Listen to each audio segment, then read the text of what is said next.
ಸ್ನೇಹಿತರೆ, ಎಲ್ಲರಿಗೂ ನಮಸ್ಕಾರ. Welcome back to my YouTube channel Praveen ಇನ್ಫೋರ್ಡ್. ಸ್ನೇಹಿತರೆ, ನಾವಿವತ್ತು ಪ್ರಮುಖವಾಗಿ KPTCL ಇಲಾಖೆಯಲ್ಲಿ ಬಿಟ್ಟಿರುವಂತಹ 2975 ಹುದ್ದೆಗಳಿಗೆ ಒಂದು ಅರ್ಜಿಯನ್ನು ಕರೆದಿದ್ರು ಸ್ನೇಹಿತರೆ. ಸೊ ಆ ಒಂದು ಹುದ್ದೆಗೆ ಹಲವಾರು ಅಭ್ಯರ್ಥಿಗಳು ಅಪ್ಲಿಕೇಶನ್ ಕೂಡ ಹಾಕಿದ್ದಾರೆ. ಸೊ ಆ ಒಂದು ಅಪ್ಲಿಕೇಶನ್ ಇವಾಗ ಕ್ಲೋಸ್ ಆಗಿದೆ ಸ್ನೇಹಿತರೆ. ಸೊ ಆ ಒಂದು ಹುದ್ದೆಗೆ ಅಪ್ಲಿಕೇಶನ್ ಹಾಕಿರುವಂತಹ ಎಲ್ಲ ಅಭ್ಯರ್ಥಿಗಳು ಇವಾಗ ಕೆಲವರಿಗೆ ಫಿಸಿಕಲ್ ಟೆಸ್ಟ್ ಕೂಡ ಇವಾಗ ಡೇಟನ್ನು ಅನೌನ್ಸ್ ಮಾಡಿದ್ದಾರೆ ಸ್ನೇಹಿತರೆ. ಸೊ ಆ ಒಂದು ಫಿಸಿಕಲ್ ಟೆಸ್ಟ್ಗೆ ಆಯ್ಕೆ ಆಗಿರುವ ಎಲ್ಲ ಅಭ್ಯರ್ಥಿಗಳು ಪ್ರಮುಖವಾಗಿ ಈ ಒಂದು ತಪ್ಪುಗಳನ್ನು ಮಾಡಬಾರ್ದು ಸ್ನೇಹಿತರೆ. ಸೊ ಆ ಒಂದು ತಪ್ಪುಗಳು ಯಾವುದೆಂದು ನಾವಿವತ್ತು ಈ ಒಂದು ವಿಡಿಯೋದಲ್ಲಿ ನಾವು ಡಿಸ್ಕಸ್ ಮಾಡ್ತಾ ಸ್ನೇಹಿತರೆ. ಸೊ ಇಲ್ಲಿ ಪ್ರಮುಖವಾಗಿ ಒಂದು ಹುದ್ದೆಗೆ 5 ಜನ ಪೈಪೋಟಿಯಲ್ಲಿ ಬೀಳ್ತಾರೆ ಸ್ನೇಹಿತರೆ. ಅಂದರೆ ಒಂದು ಹುದ್ದೆಗೆ ಇಲ್ಲಿ 5 ಜನ ಪರ್ಫಾರ್ಮೆನ್ಸ್ ಮಾಡಬೇಕಾಗುತ್ತೆ ಫಿಸಿಕಲ್ ಟೆಸ್ಟಲ್ಲಿ. ಇಲ್ಲಿ ನೀವು ಈ ಒಂದು ತಪ್ಪುಗಳನ್ನು ಸರಿಪಡಿಸ್ಕೊಂಡ್ರೆ ನೀವು ಅದರಲ್ಲಿ ಸೆಲೆಕ್ಟ್ ಆಗ್ತೀರಾ, ಇಲ್ಲಾಂದರೆ ನೀವು ರಿಜೆಕ್ಟ್ ಆಗಿ ಒಂದು ಹುದ್ದೆಗೆ 4 ಜನರು ಪೈಪೋಟಿ ಬೀಳುವಂತೆ ಆಗುತ್ತದೆ ಸ್ನೇಹಿತರೆ. ಸೊ ಎಲ್ಲರೂ ಪ್ರಮುಖವಾಗಿ ಈ ಒಂದು ವಿಡಿಯೋವನ್ನು ಫುಲ್ ನೋಡಿ, ಎಲ್ಲೂ ಸ್ಕಿಪ್ ಮಾಡಿಬಿಡಿ ಸ್ನೇಹಿತರೆ.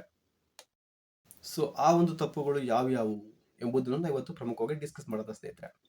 ಸೊ ಇಲ್ಲಿ ಮೊದಲನೇದಾಗಿ ಪ್ರಮುಖವಾಗಿ ಇಲ್ಲಿ ನಿಮ್ಮ ಒರಿಜಿನಲ್ SSLC ಮಾರ್ಕ್ಸ್ ಕಾರ್ಡ್ ಇಲ್ಲಿ ಪ್ರಮುಖವಾಗಿ ನೀವು ನೋಡಬಹುದು. ಇಲ್ಲಿ ನಿಮ್ಮ ಒರಿಜಿನಲ್ SSLC ಮಾರ್ಕ್ಸ್ ಕಾರ್ಡ್ ಇಲ್ಲಿ ನೀವು ತಗೊಂಡು ಹೋಗಲೇಬೇಕು. ಫಿಸಿಕಲ್ ಟೆಸ್ಟ್ಗೆ ಹೋಗುವಾಗ ಆ ಒಂದು ರೆಕಾರ್ಡ್ಸ್ ಒರಿಜಿನಲ್ಲೇ ಇರಬೇಕು ಸ್ನೇಹಿತರೆ. ಯಾವುದೇ ರೀತಿಯ ಜೆರಾಕ್ಸ್ ತಗೊಂಡು ಹೋಗ್ಬಿಡಿ, ಒರಿಜಿನಲ್ ಮಾರ್ಕ್ಸ್ ಕಾರ್ಡ್ ತಗೊಂಡೋಗಿ,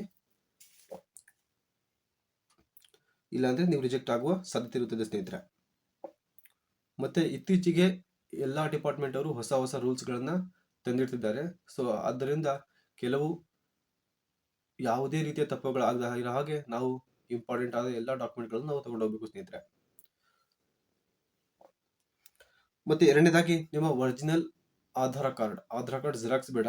ನೀವು ಆಧಾರ್ ಕಾರ್ಡ್ ಒಂದು ಪ್ರತಿ ಇರುತ್ತಲ್ಲ ಅದನ್ನೇ ತಗೊಂಡು ಹೋಗಿ ಸ್ನೇಹಿತರೆ. ಆಧಾರ್ ಕಾರ್ಡ್ ತಗೊಂಡು ಹೋಗಿ, ಮತ್ತೆ ನಿಮ್ಮ ವೋಟರ್ ID ಕಾರ್ಡ್ ಕೂಡ ತಗೊಂಡು ಹೋಗಿ. ಆಧಾರ್ ಕಾರ್ಡ್ ಜೊತೆಗೆ ಆ ಒಂದು ವೋಟರ್ ID ಕೂಡ ಕೇಳಬಹುದು ಸ್ನೇಹಿತರೆ. ಆದ್ದರಿಂದ ವೋಟರ್ ID ಕೂಡ ತಗೊಂಡು ಹೋಗಿ. ಮತ್ತೆ ಇಲ್ಲಿ ಪ್ರಮುಖವಾಗಿ ಈ 3 ಡಾಕ್ಯುಮೆಂಟ್ಸ್ಗಳ ಜೊತೆಗೆ ಅತ್ಯಂತ ಪ್ರಮುಖವಾಗಿ ನೀವು ಅಪ್ಲಿಕೇಶನ್ ಪ್ರಿಂಟ್, ಅಂದ್ರೆ KPTCL ಹುದ್ದೆಯನ್ನು ಹಾಕುವಾಗ ಒಂದು ಅಪ್ಲಿಕೇಶನ್ ಪ್ರಿಂಟ್, ಆ ಒಂದು ಲಿಂಕ್ಗೆ ಹೋಗಿ 4ನೇ ಸ್ಟೆಪ್ ಅಲ್ಲಿ ಆ ಒಂದು ಅಪ್ಲಿಕೇಶನ್ ಪ್ರಿಂಟ್ ಮಾಡುವ ಒಂದು ಬಟನ್ ಇರುತ್ತೆ. ಅದ್ರ ಮೇಲೆ ಪ್ರೆಸ್ ಮಾಡಿದ್ರೆ ನಿಮ್ಮ ಒಂದು ಅಪ್ಲಿಕೇಶನ್ ಪ್ರಿಂಟ್ ಓಪನ್ ಆಗುತ್ತೆ ಸ್ನೇಹಿತರೆ. ಆ ಒಂದು ಪ್ರಿಂಟ್ನ ನೀವು ತಗೊಂಡು ಹೋಗಲೇಬೇಕು, ಇಲ್ಲಾಂದ್ರೆ ನೀವು ರಿಜೆಕ್ಟ್ ಆಗುವ ಸಾಧ್ಯತೆ ತುಂಬಾ ಇರುತ್ತದೆ ಸ್ನೇಹಿತರೆ. ಆದ್ದರಿಂದ ಆ ಒಂದು ಪ್ರಿಂಟ್ ನೀವು ತಗೊಂಡು ಹೋಗಲೇಬೇಕು. ಮತ್ತೆ ಇನ್ನೊಂದು ಪ್ರಮುಖವಾಗಿ ಅಂಗವಿಕಲರು, ಹ್ಯಾಂಡಿಕ್ಯಾಪ್ಡ್ಗಳಿಗೆ ಆ ಒಂದು ನಿಮಗೆ ಒಂದು ಸರ್ಟಿಫಿಕೇಟ್ ಇರುತ್ತೆ, ಹ್ಯಾಂಡಿಕ್ಯಾಪ್ ಸರ್ಟಿಫಿಕೇಟ್ ಅಂತ. ಆ ಒಂದು ಸರ್ಟಿಫಿಕೇಟ್ ಅನ್ನು ನೀವು ತಗೊಂಡು ಹೋಗಲೇಬೇಕು, ಇಲ್ಲಾಂದ್ರೆ ರಿಜೆಕ್ಟ್ ಆಗುವ ಸಾಧ್ಯತೆ ಇರುತ್ತದೆ ಸ್ನೇಹಿತರೆ. ಮತ್ತೆ ಫಿಸಿಕಲ್ 1 ವೀಕ್ ನಡಿಬಹುದು ಸ್ನೇಹಿತರೆ. ಎಲ್ಲ ಅಭ್ಯರ್ಥಿಗಳಿಗೆ 1 ವೀಕ್ ಅನ್ನ ಇಲ್ಲಿ ಒಂದು ಫಿಸಿಕಲ್ ನ ನಡೆಸಬಹುದು. ಸೊ ಆದ್ರಿಂದ ನಿಮಗೆ ಯಾವ ಡಿಸ್ಟ್ರಿಕ್ಟ್ ಅಲ್ಲಿ ಯಾವ ಡೇಟ್ ಅಲ್ಲಿ ಕೊಟ್ಟಿದ್ದಾರೆ ಎಂದು ನೀವು ಕ್ಲೀನ್ ಆಗಿ ಅರ್ಥ ಮಾಡಿಕೊಂಡು ಆ ಒಂದು ದಿನಕ್ಕಿಂತ ಮುಂಚೆನೆ ನೀವು ಆ ಒಂದು ಜಿಲ್ಲೆಗೆ ನೀವು ಮುಂಚಿತವಾಗಿಯೇ ಹೋಗಿರ್ಬೇಕು ಸ್ನೇಹಿತರೆ. ಮತ್ತೆ ಇಲ್ಲಿ ಪ್ರಮುಖವಾಗಿ ಈ ಒಂದು ಎಲ್ಲಾ ರೀತಿಯ ಡಾಕ್ಯುಮೆಂಟ್ಸ್ಗಳನ್ನು ನೀವು ತಗೊಂಡು ಹೋದ್ರೆ ರಿಜೆಕ್ಟ್ ಆಗುವ ಸಾಧ್ಯನೇ ಇಲ್ಲ ಸ್ನೇಹಿತರೆ. ನೀವು ಸೆಲೆಕ್ಟ್ ಖಂಡಿತ ಆಗ್ತೀರಾ. ಮತ್ತೆ ಫಿಸಿಕಲ್ಗೆ ಟೆಸ್ಟ್ಗೆ ಬೇಕಾಗಿರುವಂತಹ ಎಲ್ಲಾ ರೀತಿಯ ಒಂದು ಟೆಸ್ಟ್ಗಳಿಗೆ ನೀವು ಪಾಸ್ ಆಗಲಿ. ಎಲ್ಲರಿಗೂ ಕಂಗ್ರಾಚುಲೇಷನ್ಸ್ ಮತ್ತೆ ಆಲ್ ದಿ ಬೆಸ್ಟ್ ಸ್ನೇಹಿತರೆ.